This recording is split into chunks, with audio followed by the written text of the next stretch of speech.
वजीर आजम की जेर सदारत वफाकी काबीना का इजलास कुछ देर बाद होगा। अरकान से आईनी तरमीम की मंजूरी लिए जाने का इम्कान।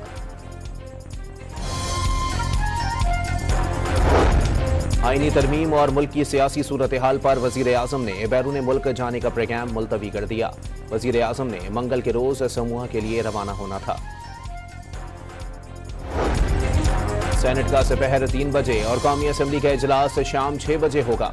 एजेंडे में आईनी तरमीम शामिल नहीं। कौमी इजलास के मौके पर सिक्योरिटी के सख्त इंतजाम। पीपल्स पार्टी की पार्लिमानी पार्टी का इजलास कुछ देर बाद पार्लियामेंट हाउस में होगा। बिलावल भुट्टो अरकान को आईनी तरमीम पर राबतों के बारे में ब्रीफ करेंगे।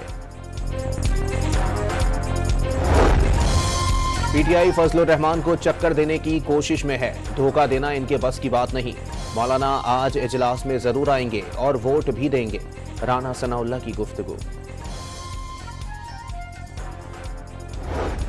पीटीआई ने 1 रोज का वक्त मांगा है, आज इंतजार करेंगे। अपना ड्राफ्ट पीटीआई से शेयर कर दिया।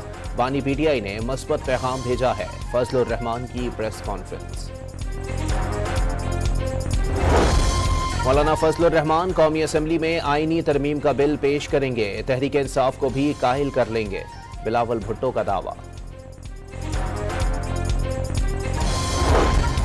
पीटीआई के 2 सेनेटर हुकूमत को प्यारे हो गए। लोगों को उठाना जमहूरियत नहीं बल्कि शर्मनाक है। बैरिस्टर गौहर का दावा।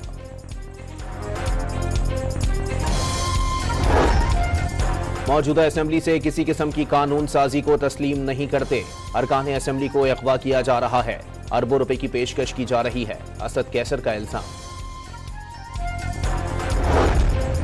ऑक्सफोर्ड चांसलर की दौड़ से बाहर होना बानी पीटीआई के लिए शदीद नुकसानदेह साबित। सरकारी तहाइफ बेचना, रियासती राज अफशा करना नाअहली का बाइस बना। आलमी मीडिया।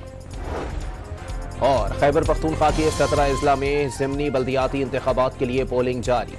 हरीपुर में 2 खवातीन समेत 3 उम्मीदवार बिला मुकाबला कामयाब।